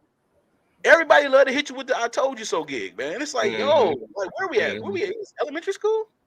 What's going on? You know what I'm saying? So my thing is, to me, I think it's better to just face and have the conversation, be done with it.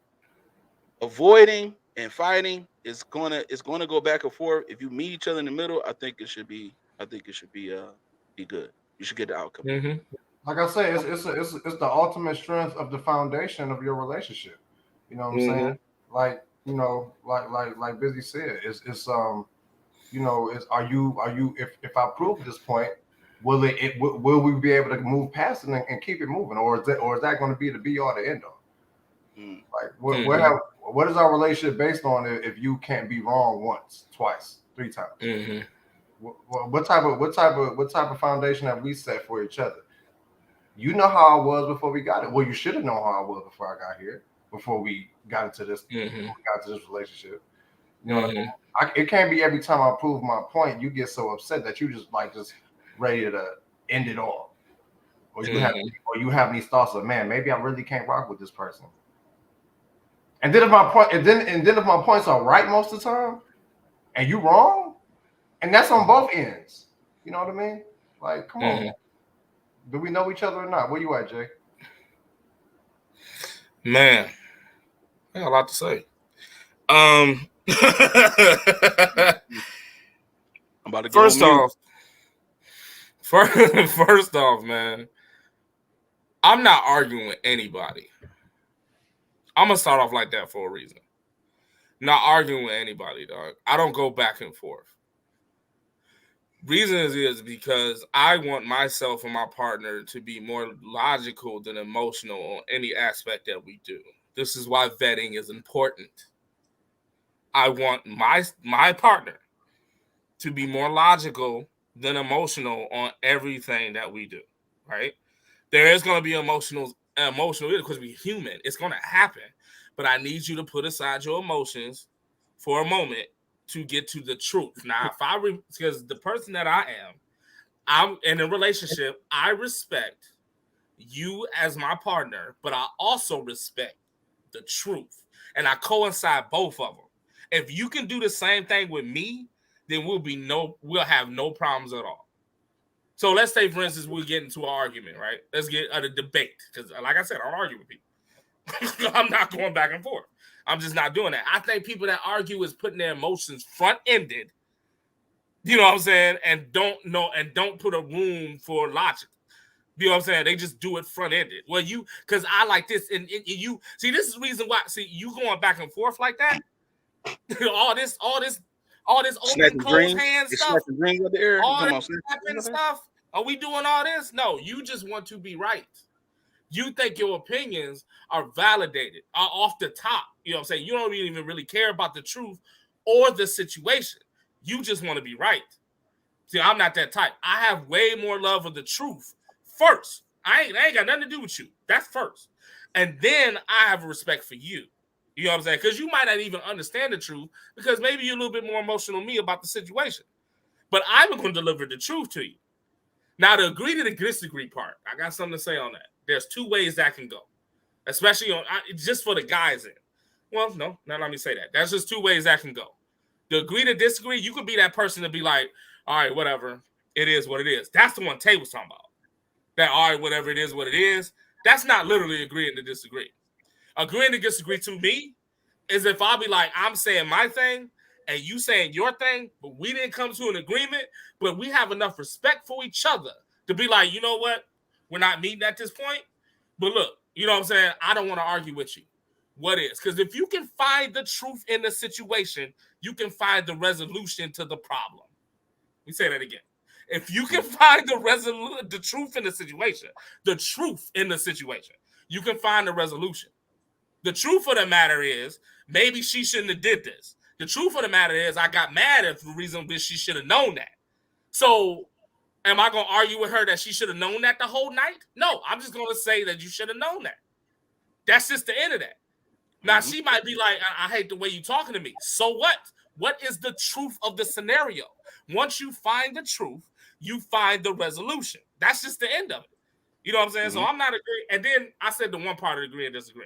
You know what I'm saying? The other one is the fact that, you're going to go ahead and be like, okay, well, you don't see, I did say that. You don't see it the way I see it. So it is what it is. That's fine. Right. You know what I'm saying? Because people are going to be human. That's cool. But when are you going to remove your emotions out of the situation to say that you're right and wrong, but what is right and wrong? People so worried about if you're right and wrong. I don't care if I'm right and wrong. I don't care if my chick is right or wrong. I care what is right and wrong. That's a difference. You see what I'm saying? If you were wrong in what you were doing, why do I have to tell you? Your conscience to tell you that. That sometimes is the reason. I'm going to tell you this as a person. This is what I do. Sometimes I go ahead and shut up because I told you, I go back, I don't argue with nobody. So if she constantly going to be like, then I'm going to be like, okay, all right, it is what it is. Because conscience is the number one killer. At least it should be. It's the number one killer. We'll go ahead and your conscience will kill you. I'll go home, go get some Haagen-Dazs. This is what I'm going to do. I am going home and getting some Haagen-Dazs. I am watching NBA on TNT. I am playing 2K. I am chilling. I am not giving a damn about what we argued about. If you're wrong, your conscience is going to kill you all night. I don't have to say anything. Then the next day, you're going to be like, oh, well, let's talk about it. I bet you do want to talk about it.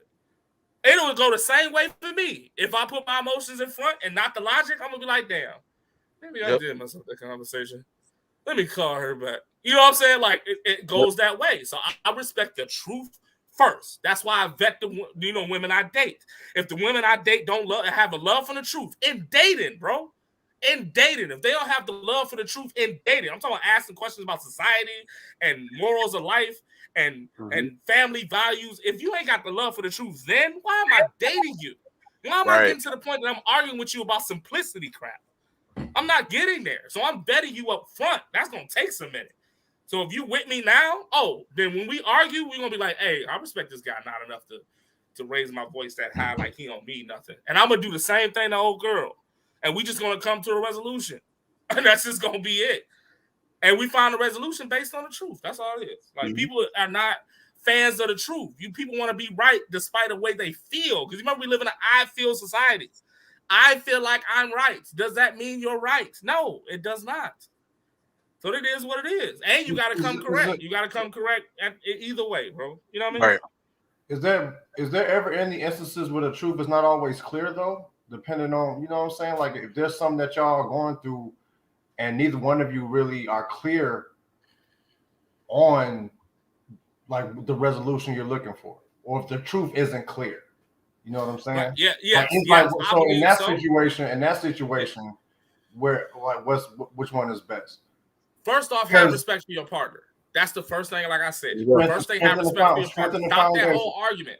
Like, look, maybe we should take a time out. Maybe it is what it is. I don't care how far y'all in a relationship. You got to move. If you got to leave, if you got to give off for a minute, you got to go to the bar. Go to the goddamn bar.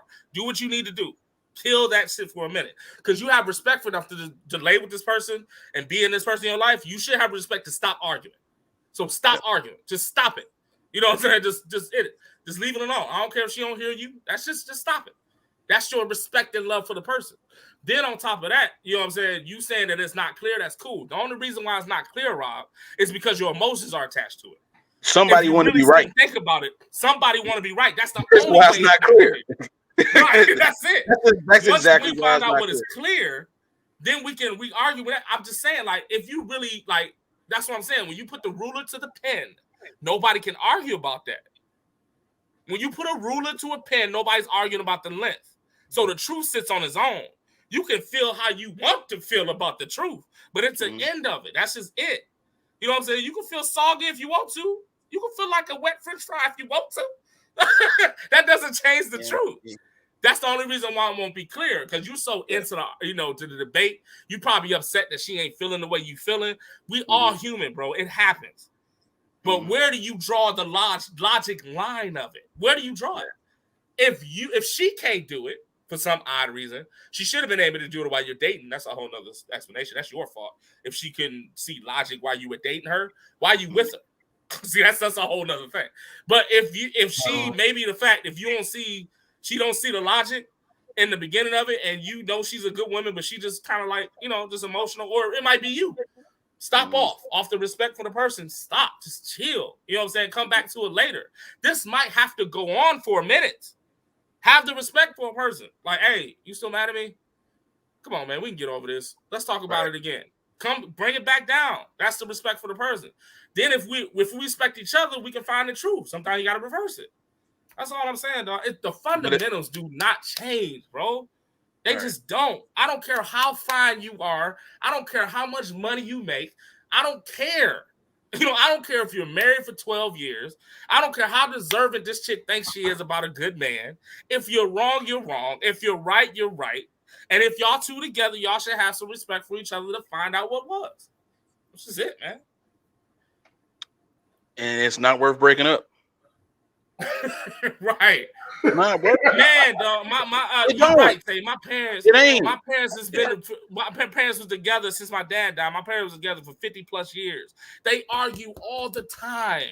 I seen it, dog. Growing up 16 to 18, 20 years old, I was seeing it. I mean, to the point that I don't believe in all. That's why I don't believe in it, because I've seen that. I don't believe in all that. But what they didn't do was separate. Facts, B. What they didn't do was quit each other. That's what they didn't do. They stopped. They left and went their own thing. My dad went to the bar. Maybe that's why I go to the bar so much. My dad went to the bar. He was like, I'm just done with this for the moment.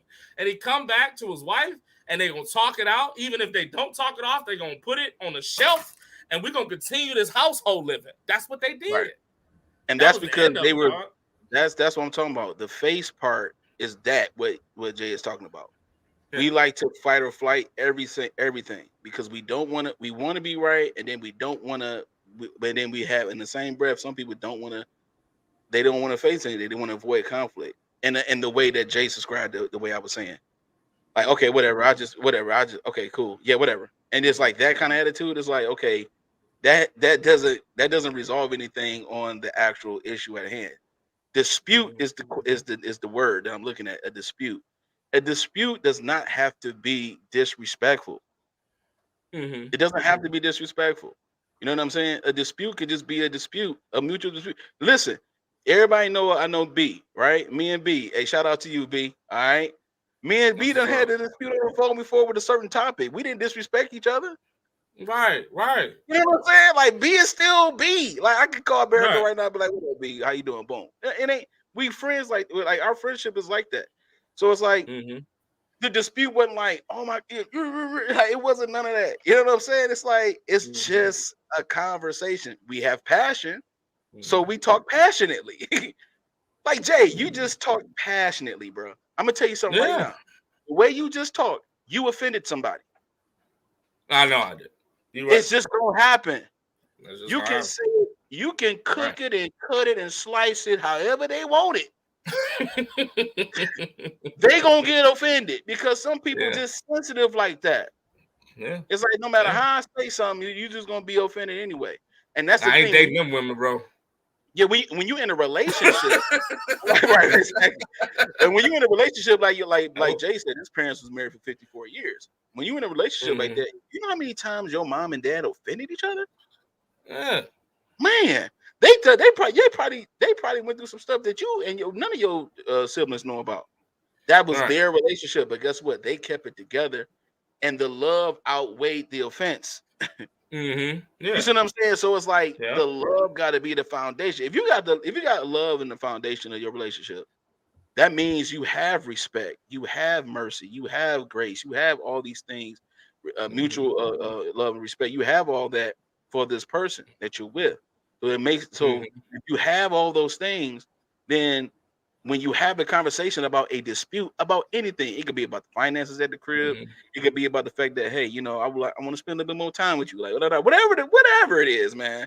Whatever context you want to put on it.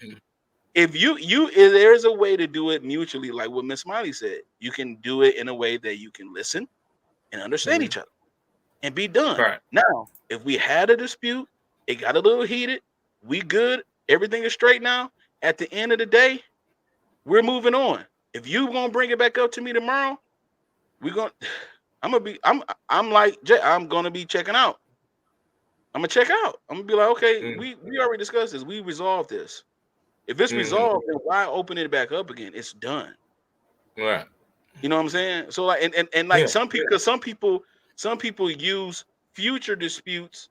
They keep the dispute in the back of their mind, and then when another come up, they bring the other one up to use it as a weapon against you for a future. You know what I'm saying? It's like if you that's why, like you said, vetting a person before you get in a relationship is the thing. That's why I see the way you moving, baby girl. It don't add up to me. I'm like the Homer Simpson meme where he in front of the bush, he just go back into the bush. I'm that guy. I'm like, no, I see the calm before the storm is what I see. You know what I'm saying? Right. So that's why you don't go no further. You know what I'm saying? I 100% agree with you, Jay. Hey, how you feel about this, Sam? I totally agree with that. I totally agree with that. Like, if what you have together is again the foundation got to, because if it's on love, it's on God. I feel that. If your relationship is on God and it's built in that spirit of that love, man, that unconditional, like, man, love, like, yo, the respect. Yeah, we're gonna get a little heated back and forth, but the love, so that no matter what the issue is, we could talk about it. You know what I'm saying? We can definitely talk about it. And the things that the things that we said that we are going to do, that we thought about, prayed about, whatever, the things that we said we gonna do in this life together, we gonna hold on to that, and whatever else other people talking about, skip it. That's why I think relationships should be 1000% private, bro. Yeah. And so you know what I'm so sick of? You know what I'm really sick of? You think so, bro? I'm sick of these grown folk always telling us their relationship status on Facebook. It's complicated. In a relationship, marriage. Like, can you just be with your person? Can you just be with the person you with, and whatever formula y'all got for your relationship, y'all keep it private and stop telling your business all the time? If y'all praying together, if y'all got God in your relationship and y'all doing that's what worked for you, then do that. It don't have to be a public thing all the time. Stop treating each other as trophies. I got a good man, I got a good person now, and so now your ego is up. I am worthy of a good person. I am worthy of a good woman, a good man. So now we just blasting pictures everywhere, all over the place, and they got nothing to do with nothing. Mm-hmm. See, having lunch with Boo. It's like, why I gotta know what? Why we gotta know this? Right. Like, You know, nobody posted normal. They posted great and the really bad. Everybody that's posted it. norm though. They don't post the Because the inside. norm don't get no views and no monetary value. You know what I'm There saying? you Like, go. they don't. There you go. They don't post. They post the good things, and then they post the worst thing that can happen. But in between, all them times where y'all stuck it out, hung on in there, and compromised and did all that stuff, don't nobody know about that. So if I don't know nothing about that, I shouldn't know nothing about nothing At all. Thank you. Yeah. There you go. That's how I feel. Yeah. Real quick to this point, Rob, if you don't mind, real quick to this point, the one that Barrick said, I'm cool with that. You know what I'm saying? I'm actually cool with that. But one thing I rely on, and I don't want to be anti anything. I really don't. You know what I'm saying? I just want to discuss the fact that, okay, if you can agree that God created us, you know what I'm saying? He created the fact of all the everything that involves with man, the inventions that we did, the progression that we made, and all that type of stuff. So he gave us an ability to do certain things. So you should have the ability of right and wrong. You just should. You should have the concept. He gave you, you know what I'm saying? Like if he created you, the intelligent human being that you are, you should have the decipher of knowing what's bad and what's good, what's false and what's true. You should. You know what I'm saying? You have you know what I'm saying? You have a certain retardation if you do not know right from wrong. That's just on human adaptation and evolution. That's just human maturity to me. That's just into that. Because my whole dispute that I just said about everything that I said about this subject had nothing to do with, I didn't say anything about God. That was just pure common sense to me.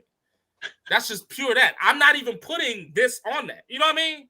So even when she's saying this is an additive to that, you know what I'm saying? Even having these cores of benefits, you know what I'm saying, on God's planet, that's even an additive. But from a basis point of view, I don't even care if y'all atheists, you should have the right to know right and wrong. Before we even get here, you should have some type of ability of black and white. You know what I'm saying? And respect and love for one another. If you're just a human being, you know what I'm saying? I just wanted to point that out. You know what I'm saying? Yeah, Like, I did you that. know, I'm not going because you know what I mean? Like, I get that he's running the whole show. I get that. But at the end of the day, he gave you the opportunity. It's not for you. It's not for you. It's not for him to know you. It's for you to know him. So you have an obligation in some type of way to know right from wrong, left from right, you know what I'm saying, and false from true at the end of the day. And we had to adapt that in every way of thinking, including relationships. That's just me, though. I just wanted to say that. You know what I'm saying? You know. Yeah, Skip. Well, shout out to my brothers, man. Y'all see, I have much to say. That's how we get to a topic, and one of us really, you know, we get into our idea of it, our explanation, and it comes off. And honestly, all three of us are really on the same page with a lot, but sometimes some of us we just get to a deeper, in-depth analysis of it, and it gets to that point. That was a dope conversation amongst my brothers. We appreciate y'all being here, man. I think Miss Smiley, if this is your first time on live, I think it is. We appreciate you. Everybody that tuned in to the live, thank you so much. We're gonna have maybe a couple minutes for Q&A. This is the time for anybody that's on our live to ask a couple questions about anything we talked about today. Make sure y'all hit us up on all of our major platforms, in particular, our YouTube page, the MALEROOM Network. Please like, comment, subscribe. Watch all the other shows prior to today if you haven't. We appreciate y'all so much. Instagram, hit us up at the MALEROOM View. Also, our individual Instagram pages at the bottom of the screen. You know what I'm saying? Oh, okay, it's not. We appreciate you. We appreciate you being back, Miss Smiley. Thank you so much. We appreciate you being back. So yeah, again, our Instagram at the MALEROOM View. Also, our individual Instagram pages on the bottom of our screen. So just thank you all so much for tapping in, man. Oh, also, real quick, please make sure you check out our other show on the MALEROOM Network, hosted by y'all brother Tay Busy, Coffee and Conversation. That's Saturdays at 10 o'clock. You know, for that. Also, fellas, let them know, man. We got some other stuff coming for y'all. We got some stuff in the works. the mail room. We are working on bringing some more shows to our network. So if you're supporting us now, please support us later. Thank you all so much. If you all have a topic that you would like us to discuss right here on the mail room, it could be anything. Please hit us up on our email at the mailroom313@yahoo.com. Just hit us up. Let us know anything you might want to see the brothers in the mail room talk about, and we appreciate it. Because what I say every week, fellas, without them, there's what? It's no us. That's not us. It don't work. It just don't. It don't mix like that. You know what I'm saying? So, yeah, we definitely appreciate everybody tapping in, man. This is week 14. Some of y'all been rocking with us for 14 weeks. Like I say, I'm gonna say it every week because we appreciate y'all, man. Just keep rocking with us. We had some really dope conversations. Shout out to my brothers for that last topic, man. Y'all really opened up. I know y'all opened up some eyes and ears and hearts on that one, man. So yeah, that's up. What y'all got to say to the folks, man, before we roll off, fellas? Hey, man, I appreciate you, man. What is this episode? What? This is 14. This is 14? Oh, man. 14. Like you always say, Robin, some people that have been riding with us since episode 1, and I really appreciate it, man. It has been dope. It has been fun. We got a little following now, man. I think we're doing pretty good. Man. That's what's up, man. Like, you a part of it too, Rob. Like, you know what I'm saying? The way you do the thing, is the way you do the thing, dog. If you was missing, then it would be a problem. You know what I'm saying? So, that's what it is. Shout out to everybody that watches the show.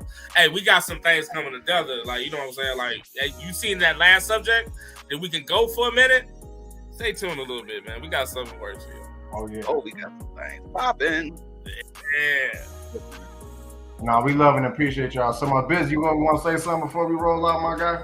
I'm good, man. With everything that's said had to be said. I ain't gotta say no more. We have. We love y'all, man. We'll see y'all next week.